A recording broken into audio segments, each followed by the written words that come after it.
అనంతపురంలో జరిగిన super 6 success సభను మాజీ సీఎం జగన్మోహన్ రెడ్డి విమర్శించడాన్ని ఖండిస్తూ గురువారం తిరుపతి ప్రెస్ క్లబ్లో చంద్రగిరి పూతలపట్టు ఎమ్మెల్యేలు పులివర్తె నాని, కలిగిరి మురళీమోహన్ ఘాటుగా స్పందించారు. హోదా లేదని బాధతో, గెలిపించలేదనే అక్కసుతో, అధికారం కోల్పోయామనే దుగ్ధతో మాజీ ముఖ్యమంత్రి జగన్మోహన్ రెడ్డి చేస్తున్నటువంటి వ్యాఖ్యలు చూస్తుంటే సభ్య సమాజం తలదించుకుంటోంది. మీరు ప్రజలలో ప్రజానాయకుడిగా ఉన్నారా, లేకపోతే ముఠా నాయకుడిగా ఉన్నారా? ముఠా నాయకుడు మాట్లాడే మాటలు మీరు మాట్లాడుతున్నారు. రౌడీలు, గూండాలు మాట్లాడే మాటలు మీరు మాట్లాడుతున్నారు. మీరు కాంట్రాక్టర్లను బెదిరించిన తీరు చూస్తే ఖచ్చితంగా వారి మీద కేసు నమోదు చేయాలి. ప్రజాస్వామ్యయుతంగా ప్రభుత్వం విడుదల చేసినటువంటి నోటిఫికేషన్లో టెండర్లలో పాల్గొనొద్దు, పాల్గొంటే అంతు చూస్తామని బెదిరించడం బహుశా ఈ భారతదేశంలో ఏ రాష్ట్రంలో కూడా జరగదు. అంతెందుకు ఏ దేశంలో కూడా ఇంత పబ్లిక్గా బెదిరించడాన్ని ప్రజాస్వామ్యం కాదు, అధ్యక్ష పాలన ఉన్నా, ఆఖరికి రాచరిక పాలన ఉన్నా కూడా సాగదు. ఎంత దుర్మార్గంగా మీరు మాట్లాడారు. మా వాళ్ళు రోడ్డు ఎక్కుతారు, అవసరమైతే అక్కడక్కడ నేను కూడా వచ్చి పాల్గొంటాను అన్నారు. దేనికోసం పాల్గొనాలి? అసలు పీపీపీ మోడల్లో కడుతున్నటువంటి ప్రభుత్వం చేస్తున్నటువంటి ఆలోచనకు సంబంధించినటువంటి ప్రాథమికమైనటువంటి అవగాహన మీకుందా? మీ వాళ్ళు ఎక్కడికి పాల్గొనాలి? మీరిచ్చిన మెడికల్ కాలేజీల సంబంధించినటువంటి పునాదులు కూడా లేవన్నటువంటి అక్కడ పోయి మాట్లాడతారా? మాట్లాడండి. ఆ బిల్డింగులు చూసంట అని ఆశ్చర్యపోతున్నారంట. బిల్డింగ్ ఉంటే కదా ఆశ్చర్యపోయేదానికి మైసభ కట్టావా నువ్వేమన్నా? అదేమన్నా మైసభ? ఎక్కడుంది బిల్డింగులు? బిల్డింగులు ఎక్కడున్నాయి? ఏం సాధించావని ఇలాంటి మాటలు మాట్లాడుతున్నావు? ఈ రాష్ట్రంలో నారా లోకేష్ బాబు గారు విద్యాశాఖ బాధ్యతలు తీసుకున్న తర్వాత అనేక రకమైనటువంటి సంస్కరణలు మొదలయ్యాయి. ఆ సంస్కరణల పనితీరుతో రాష్ట్రంలో విద్యా వ్యవస్థ మెరుగుపడమే కాకుండా ఆయనకు మంచి పేరు వస్తుంది. ఆ శాఖ పనితీరును యావత్ దేశం గుర్తించి వాటిని ఆచరించే పరిస్థితికి ఈరోజు మిగిలిన రాష్ట్రాలు కూడా వస్తున్నాయి. దీంతో అక్కసుతో, అసూయతో, ద్వేషంతో వైసీపీ ఇలాంటి కుట్రలు పండుతోంది. రోమ్ నగరం తగలబడుతుంటే వాడెవడో పిడేలు వాయించినట్లు, ఆయన పేరు మన అందరికీ చెప్పడం, ఈయన చక్రవర్తి కాదు కదా, పిడేలు వాయించినట్లు నేపాల్లో 217 మంది ఆంధ్రప్రదేశ్కి సంబంధించినటువంటి పౌరులు చిక్కుకున్నారు, వాళ్ళను తీసుకురండి అని ప్రభుత్వానికి ఒక విజ్ఞాపన చేసి ఉంటే నిన్ను నలుగురైనా మెచ్చుకుని ఉండేవాళ్ళు. కనీసం 217 కుటుంబాలైనా అయ్యో ఈ రాష్ట్ర ప్రజల యొక్క బాగోగుల గురించి ఆలోచించాడు అని కనీసం నీ మీద జాలైనా చూపించుండేవాళ్ళు. అధికారంలో ఉన్నప్పుడు కాంట్రాక్టులను బెదిరిస్తేవి, బిల్లులు ఇవ్వకుండా ఇబ్బందులు పెడితేవి. దానికి కారణంగా కొంతమంది ఆత్మహత్యలు కూడా చేస్తున్నటువంటి పాపం నిన్ను వెంటాడుతూనే ఉంది. మళ్ళీ అధికారంలో కోల్పోయిన తర్వాత కణంలో కుంటోడు నేను లేస్తే మంచోడు కాదన్నట్టుగా నువ్వు మళ్ళీ నేను వస్తే మంచోడిని కాదు, నువ్వు మంచోడు కాదని కదా దించేసింది.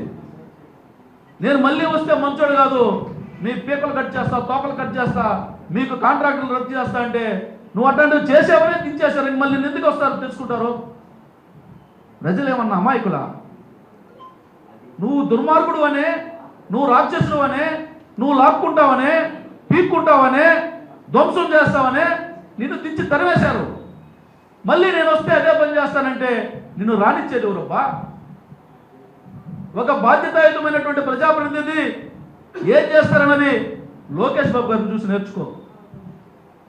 ఈరోజు 217 మందిని నేపాల్లో ఉన్నటువంటి 3 ప్రధానమైనటువంటి ప్రాంతాల నుంచి ప్రత్యేకమైనటువంటి విమానాలు ఏర్పాటు చేసి ఎవరికి ఏ రకమైనటువంటి ఇబ్బంది కలగకుండా, వారి ప్రాణానికి మానానికి ఏ రకమైనటువంటి ఇబ్బంది కలగకుండా సురక్షితంగా వారి ఇళ్లకు చేరుస్తున్నారే, ఇది పరిపాలన, ఇది నాయకత్వం, ఇది ప్రజలను కాపాడే తీరు. దాన్ని వదిలేసి 24 గంటలు కట్టడాలు కూల్చడాలు, మళ్ళా మేము వస్తే మెడికల్ కాలేజీ కూల్చేస్తామని చెప్పి మీరు ఇండైరెక్ట్గా బెదిరిస్తున్నారు. ఆ రోజు మీరు అధికారంలోకి వస్తేనే ఏం చేశారు? ప్రజా రాజధాని అమరావతిని కూల్చడం మొదలుపెట్టారు. తర్వాత ప్రజా వేదికని కూల్చారు. ఇప్పుడు మళ్ళా మేము వస్తే కూలుస్తామంటున్నారు. మీరు అధికారంలోకి రావాలనుకున్నది కూల్చేదానిక కట్టేదానిక?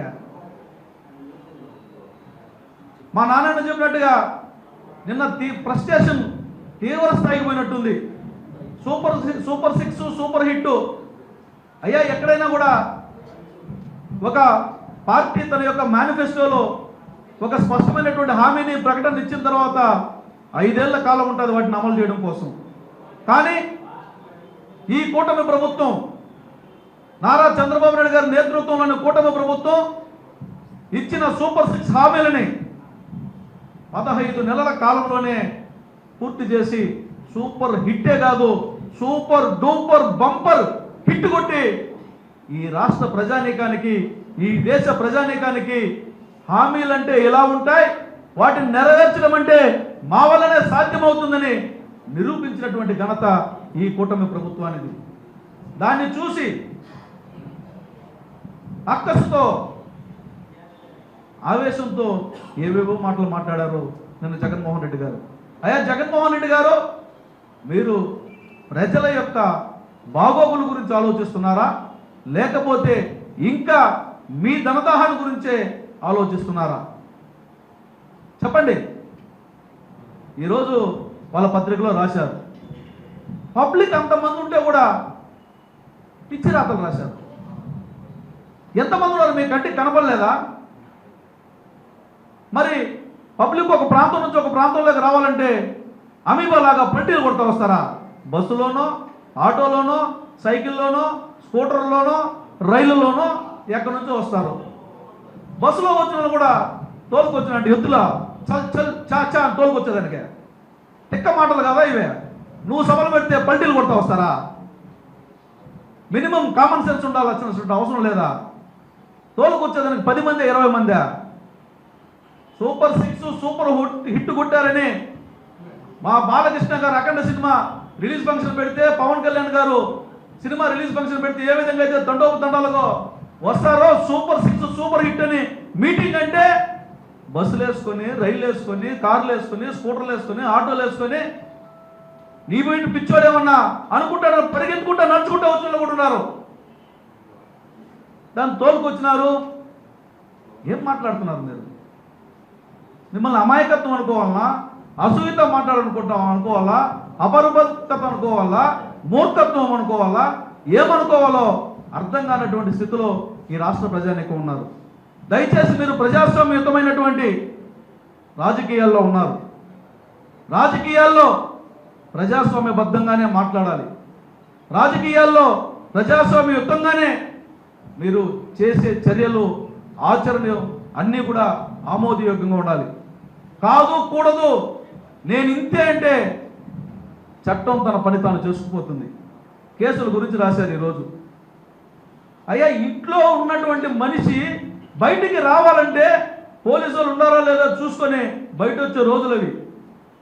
మీరు పోలీసులను ఉపయోగించడం గురించి, చట్టాలను ఉపయోగించడం గురించి, కేసుల నమోదు గురించి మాట్లాడితే ఎస్సీల మీద ఎస్సీ ఎస్టీ కేసులు పెట్టినటువంటి దుర్మార్గమైనటువంటి చరిత్ర మీది మీరు కేసుల గురించి మాట్లాడతారా? ఇప్పటికీ సజీవ సాక్ష్యాలు ఉన్నాయి ఈ జిల్లాలోనే. ఎస్సీల మీద ఎస్సీల రక్షణ కోసం, ఎస్టీల రక్షణ కోసం తీసుకొచ్చిన చట్టాన్ని ఎస్సీల మీదనే పెట్టినటువంటి నీచమైనటువంటి పాలన మీది. మీరు వీటి గురించి మాట్లాడడం అంటే దెయ్యాలు వేదాలు వల్లించినట్లున్నాయి. కాబట్టి దయచేసి ప్రజానీకం తరపున మీకు ఒక మనవి, మారండి. ఆ ప్రభాస్ చెప్పట్టుకు నువ్వు మారవా మారితే మీకు మంచిది, ప్రజాస్వామ్యానికి మంచిదని సూచన చేస్తూ సెలవు తీసుకుంటున్నా. చెప్పాను కదా, గతంలో ముఖ్యమంత్రిగా ఉన్నటువంటి సమయంలోనే అప్పటి ప్రతిపక్ష నేత మీద ఎలాంటి దుర్మార్గమైనటువంటి మాటలు మాట్లాడారు. చెప్పు, లేకపోతే చంపేయండి, నరికేయండి, వాళ్ళకి తెలిసింది అదే కదా. అనంతపురం నుంచి గొడ్డలు తేవడం, పులివెందుల్లో తలకాయలు లేపడం. ముఖ్యమంత్రి హోదాలోనే ఇలా చూపించి ఆ మాట మనం మాట్లాడలేము. ఇలా చూపించి ఏం మాట్లాడాడో, ఒక ముఖ్యమంత్రి స్థాయిలో ఉన్న వ్యక్తి ఆ మాదిరిగా మాట్లాడంటే, ప్రజాస్వామ్యయుతంగా రాజ్యాంగబద్ధంగా ఉన్నటువంటి పదవిలో ఉన్నటువంటి సమయంలోనే అలాంటి మాటలు మాట్లాడాడంటే ఇంకా అతనికి అడ్డు అదుపు లేదని అనుకుంటున్నాడు. కానీ ఇక్కడ ఉన్నది నారా చంద్రబాబు నాయుడు గారు, మోదీ గారి నేతృత్వంలోని ఎన్డీఏ కూటమి శిశుపాలుడి 100 తప్పులు భరించినట్లే ఇక్కడ 101వ తప్పు ఏదనేది లెక్క జరుగుతూనే ఉంటుంది. శిశుపాలుడు కూడా ఆ రోజు సభలో శ్రీకృష్ణుడి ముందు ఏ విధంగా పేలాడో పురాణం ద్వారా తెలుస్తూ ఉంది. మీరు కూడా శిశుపాలుడిని మించి ప్రవర్తిస్తున్నారు, మంచిది కాదు. కాబట్టి మోడీ గారు, చంద్రబాబు నాయుడు గారు, పవన్ కళ్యాణ్ గారు ఓపికకు ప్రతిరూపం. ఉగ్ర రూపం దాల్చితే అక్కడ అపర కాళీమాతకి ప్రతిరూపంగా మారుతారన్నటువంటి విషయాన్ని కూడా గుర్తుపెట్టుకోమని హెచ్చరిస్తున్నాం. మాటలు జాగ్రత్తగా ఉండాలి. మీ చేతలు ఎలాగో మంచిగా లేవు, కనీసం మాటలైనా కూడా మంచిగా మాట్లాడమని హెచ్చరిస్తున్నా.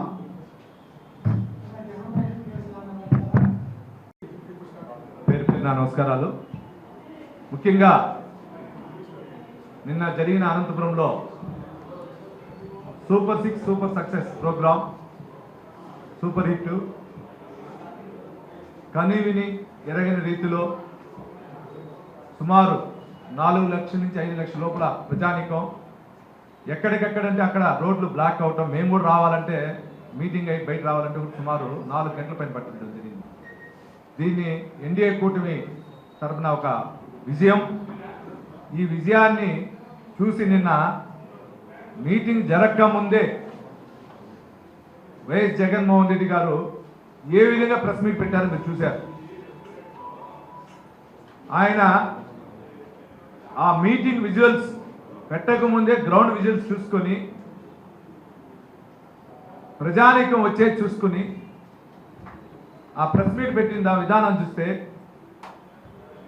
ఒక మానసిక స్థితి కోల్పోయిన వ్యక్తి ఏ విధంగా మాట్లాడతారో ఆ విధంగా మాట్లాడడం జరిగింది.